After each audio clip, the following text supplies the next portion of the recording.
आप सभी का स्वागत है BPSC previous years question analysis की इस सीरीज में। आज की इस वीडियो में हम बात करेंगे बीपीएससी 69वीं पीटी एग्जामिनेशन 2023 में आधुनिक भारत के इतिहास के अंतर्गत जो प्रश्न पूछे गए थे वो कौन कौन से प्रश्न थे और उनके उत्तर क्या है। फ्रेंड्स, पिछले वीडियो में हमने 69वीं बीपीएससी पीटी एग्जामिनेशन 2023 के एनालिसिस की सीरीज में प्राचीन भारत के इतिहास से पूछे गए प्रश्न और आधुनिक भारत के इतिहास से पूछे गए प्रश्नों को देख लिया है। फ्रेंड्स, आप सभी जान गए होंगे कि पहले वीडियो में हम प्रश्न सिर्फ पूछते हैं और बाद की वीडियो में हम उनके प्रश्न और उत्तर दोनों को देखते हैं। जैसे कि आप देखे होंगे कि पिछले वीडियो में हमने आधुनिक भारत के इतिहास से पूछे गए 13 प्रश्नों को देख लिया था और उस वीडियो में हमने उत्तर नहीं बताया था। तो चलिए आज के इस वीडियो में प्रश्न के साथ साथ उत्तर भी हम लोग देखते चलेंगे। चलिए आज का पहला प्रश्न देखते हैं। वुड के 1854 के प्रेषण के संबंध में निम्नलिखित कथनों पर विचार कीजिए। चार्ल्स वुड जो भारत की शिक्षा के ऊपर एक रिपोर्ट दिया था लॉर्ड डलहौजी के कार्यकाल में, तो उन्होंने भारत की भावी शिक्षा के बारे में जो रिपोर्ट दी थी उस रिपोर्ट में उन्होंने क्या क्या बातें कही थी उसी पर आधारित ये प्रश्न है। तो देखते हैं पहला कथन क्या है। इसने उच्च अध्ययन के लिए शिक्षा के माध्यम के रूप में अंग्रेजी की सिफारिश की। दूसरा कथन है इसने महिला शिक्षा और व्यावसायिक प्रशिक्षण पर जोर दिया। उपयुक्त में से कौन सा या से कथन सही है या है? ए ऑप्शन है केवल 2, बी में 1 और 2 दोनों, सी में न तो 1 और न ही 2 और डी में केवल 1। तो फ्रेंड्स, इस प्रश्न को बनाने के लिए हमको चार्ल्स वुड के द्वारा जो सिफारिश दी गई थी शिक्षा के ऊपर उसे देखना होगा। तो चलिए हम लोग देखते हैं चार्ल्स वुड के द्वारा दी गई सिफारिश कौन सी थी। IAS, BPSC, other PCS, BPSC TRE four, Bihar SI, Bihar police, SSC, BSSC अन्य परीक्षा की तैयारी कर रहे हैं तो आप हमारे चैनल को सब्सक्राइब कर लीजिए कि चार्ल्स वुड पर आधारित क्वेश्चन है। चार्ल्स वुड ने जो सिफारिश दी थी शिक्षा के ऊपर उससे संबंधित प्रश्न है। तो देखते हैं कि चार्ल्स वुड कौन था। पहले ईस्ट इंडिया कंपनी के बोर्ड ऑफ कंट्रोल का अध्यक्ष था चार्ल्स वुड। 1854 में इन्होंने भारत की भावी शिक्षा के लिए एक विस्तृत योजना बनाई और तत्कालीन भारतीय गवर्नर जनरल लॉर्ड डलहौजी को अपना सुझाव पत्र भेजा था। फ्रेंड्स, 1848 से लेकर 1856 तक भारत में गवर्नर जनरल था लॉर्ड डलहौजी। और लॉर्ड डलहौजी जब गवर्नर जनरल था भारत में तो उस समय ईस्ट इंडिया कंपनी के बोर्ड ऑफ कंट्रोल का अध्यक्ष था चार्ल्स वुड। और चार्ल्स वुड ने भारत की भावी शिक्षा के ऊपर रिपोर्ट तैयार करके लॉर्ड डलहौजी को सौंपा था और उसी रिपोर्ट पर यह क्वेश्चन पूछा गया है। तो सबसे पहले जान लीजिए कि चार्ल्स वुड कौन था। तो ईस्ट इंडिया कंपनी में बोर्ड ऑफ कंट्रोल का अध्यक्ष था और इसने जो 1854 में भारत की भावी शिक्षा के लिए एक विस्तृत योजना बनाई और तत्कालीन भारतीय गवर्नर जनरल को सौंपी थी डलहौजी को, उसे वुड डिस्पैच के नाम से जानते हैं। समझ लीजिए कि चार्ल्स वुड के द्वारा भारत की भावी शिक्षा के बारे में जो रिपोर्ट तैयार करके सौंपी गई थी डलहौजी को, उस रिपोर्ट को, उस डिस्पैच को वुड डिस्पैच 1854 के नाम से जाना जाता है। फ्रेंड्स, तो इस तरीके से आप जान गए। अब देखिए बहुत महत्वपूर्ण बात बता रहे हैं कि वुड डिस्पैच 1854 को भारतीय शिक्षा का मैग्ना कार्टा भी कहा जाता है। फ्रेंड्स, मैग्ना कार्टा का मतलब होता है अधिकार पत्र। और चूंकि वुड डिस्पैच में भारतीय शिक्षा के ऊपर रिपोर्ट दी गई थी और इसे डलहौजी ने आगे चलकर इसे लागू भी किया है और ये भारत की शिक्षा के लिए काफ़ी महत्वपूर्ण हुआ है, इसलिए इसे कहते हैं वुड डिस्पैच को भारतीय शिक्षा का मैग्ना कार्टा कहते हैं। अब देखते हैं वुड डिस्पैच की क्या क्या सिफारिशें थी। पहली सिफारिश क्या थी? जनसाधारण की शिक्षा का उत्तरदायित्व सरकार खुद वहन करे। इस सिफारिश में कहा गया था कि आम लोगों की शिक्षा पर जो खर्च होता है उस खर्च को सरकार खुद वहन करे, जैसा कि आज भी हो रहा है। सरकारी विद्यालयों में जनसाधारण के परिवार के बच्चों की पढ़ाई होती है और आम लोगों के बच्चों की पढ़ाई उसमें हो रही है। तो यही बात उन्होंने वुड डिस्पैच में कहा था आपको चार्ल्स वुड ने। और देखिए दूसरा इन्होंने क्या कहा था, उच्च शिक्षा का माध्यम अंग्रेजी तथा स्कूल स्तर की शिक्षा का माध्यम देसी भाषा हो। तीसरी बात इन्होंने कही थी कि प्रत्येक प्रांत में एक लोक शिक्षा विभाग की स्थापना हो। और चौथी बात इन्होंने कही थी कि गांव स्तर पर देसी भाषाएं पाठशालाएं, यानी गांव स्तर पर देसी भाषा में पढ़ाई होने वाली पाठशाला का ये शुरुआत किया जाए, पाठशाला खोला जाए। और जिला स्तर पर आंग्ल देसी भाषाएं स्कूल खोली जाए। और तीनों प्रेसिडेंसी उस समय थे बम्बई, कलकत्ता, मद्रास। इन तीनों प्रेसिडेंसी में लंदन विश्वविद्यालय की तर्ज पर एक एक विश्वविद्यालय स्थापित करने का इन्होंने सिफारिश किया था। पांचवा बात इन्होंने कहा था कि स्त्री शिक्षा तथा व्यावसायिक शिक्षा की आवश्यकता पर भी बल दिया जाए। छठी बात कही थी इन्होंने तकनीकी विद्यालयों तथा अध्यापक प्रशिक्षण संस्थाओं की स्थापना की जाए। और सातवीं बात कही थी कि सरकारी शिक्षण संस्थाओं में दी जाने वाली शिक्षा धर्मनिरपेक्ष हो। आठवीं बात कही थी कि सरकार की शिक्षा नीति का उद्देश्य पाश्चात्य शिक्षा का प्रसार हो। 10 नंबर में कहा था निजी प्रयत्नों को प्रोत्साहित करने के लिए अनुदान सहायता यानी ग्रांट इन एड दिया जाए। फ्रेंड्स, इन सिफारिशों को अगर आप देखेंगे तो लगभग सभी सिफारिशें अभी वर्तमान में कार्यरत हैं और इन सभी सिफारिशों के आधार पर ही जब डलहौजी ने भारतीय शिक्षा में सुधार किया था तो वो सुधार अभी भी चल रहे हैं और वो जो लागू किया गया था उस समय डलहौजी के कार्यकाल की बातें वो आज भी देखने को मिलता है और इससे काफ़ी देश आगे बढ़ा है।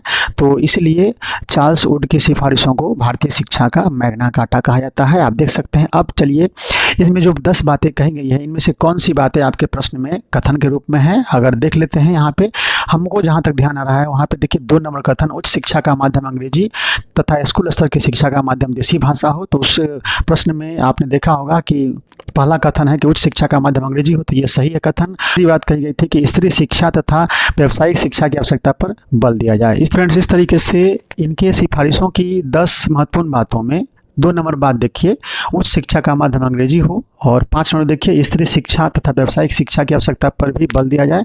अब आते हैं प्रश्न पर। अब देखिए प्रश्न को देखिए।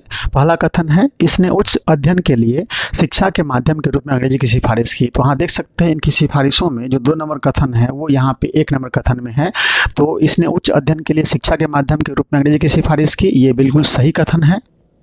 2 नंबर कथन देखिए इनका, इसने महिला शिक्षा और व्यावसायिक प्रशिक्षण पर जोर दिया और आप देख सकते हैं कि वहाँ पे इनकी सिफारिशों में ये बात लिखी है 5 नंबर में। इस तरीके से दूसरा कथन भी सही है और यहाँ पे आंसर हो जाएगा बी 1 और 2 दोनों, यानी चार्ल्स वुड जो लॉर्ड डलहौजी के गवर्नर जनरल के रहते ईस्ट इंडिया कंपनी के बोर्ड ऑफ कंट्रोल का अध्यक्ष था, उसने भारतीय शिक्षा के ऊपर सिफारिश दी थी और उस सिफारिश में उन्होंने जो महत्वपूर्ण बातें बताई थी उन्हीं महत्वपूर्ण बातों में से इस प्रश्न में 2 कथन दिए गए हैं और ये दोनों कथन सत्य है। एक बार फिर देख सकते हैं। दूसरा कथन उच्च शिक्षा का माध्यम अंग्रेजी तथा स्कूल स्तर की शिक्षा का माध्यम देसी भाषा हो और 5 नंबर में कहा गया है स्त्री शिक्षा तथा व्यावसायिक शिक्षा की आवश्यकता पर भी बल देने की बात कही गई थी। इस तरीके से आप फिर से प्रश्न देखिए। इसने उच्च अध्ययन के लिए शिक्षा के माध्यम के रूप में अंग्रेजी की सिफारिश की और इसने महिला शिक्षा और व्यावसायिक प्रशिक्षण पर जोर दिया। इस तरीके से उत्तर हो जाएगा ऑप्शन बी 1 और 2 दोनों। 69वीं बीपीएससी एग्जामिनेशन 2023 में आधुनिक भारत के इतिहास के अंतर्गत पूछे गए प्रश्न हम देख रहे हैं। अब देखते हैं दूसरा प्रश्न। वर्नाक्युलर प्रेस एक्ट के बारे में निम्नलिखित में से कौन सा या से कथन सही है या है? इसे लॉर्ड लिटन द्वारा अधिनियमित किया गया था। 2 नंबर में इसे गैंगिंग अधिनियम के रूप में जाना जाने लगा।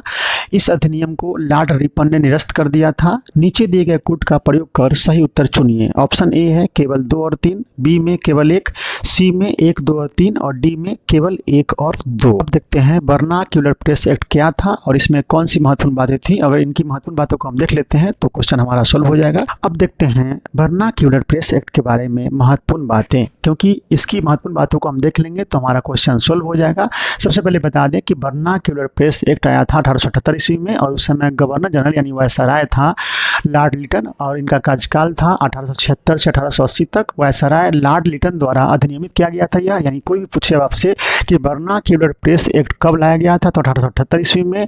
वर्नाक्युलर प्रेस एक्ट किसके द्वारा लाया गया था तो लॉर्ड लिटन के द्वारा। लॉर्ड लिटन का कार्यकाल कब से कब तक था 1876 से 1880 और इसी बीच में 1878 में लॉर्ड लिटन ने वर्नाक्युलर प्रेस एक्ट लाया था। इस एक्ट को देसी भाषा के समाचार पत्र अधिनियम के नाम से भी जाना जाता है।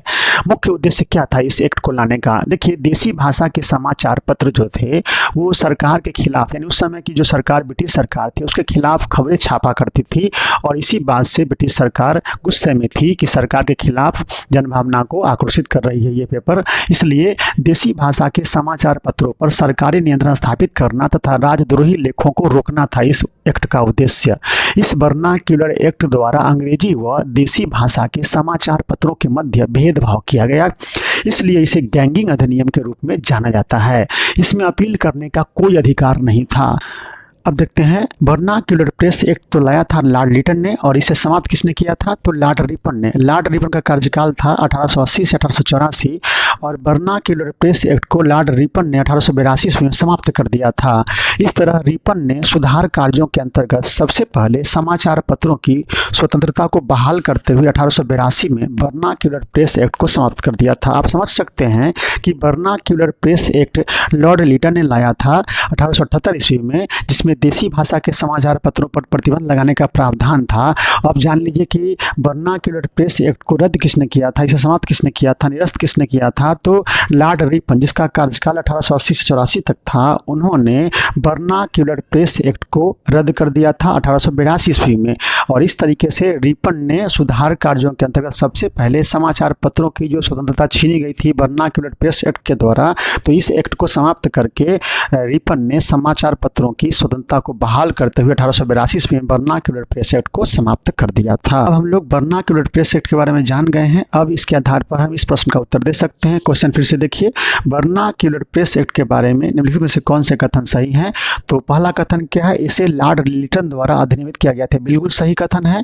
दूसरा कथन है इस प्रश्न का, इसे गैंगिंग अधिनियम के रूप में जाना जाने लगा। आप देख सकते हैं, हमने इसके डिटेल में देखा है कि देसी भाषा के समाचार पत्रों पर सरकारी नियंत्रण स्थापित करना तथा राजद्रोही लेखों को रोकना था।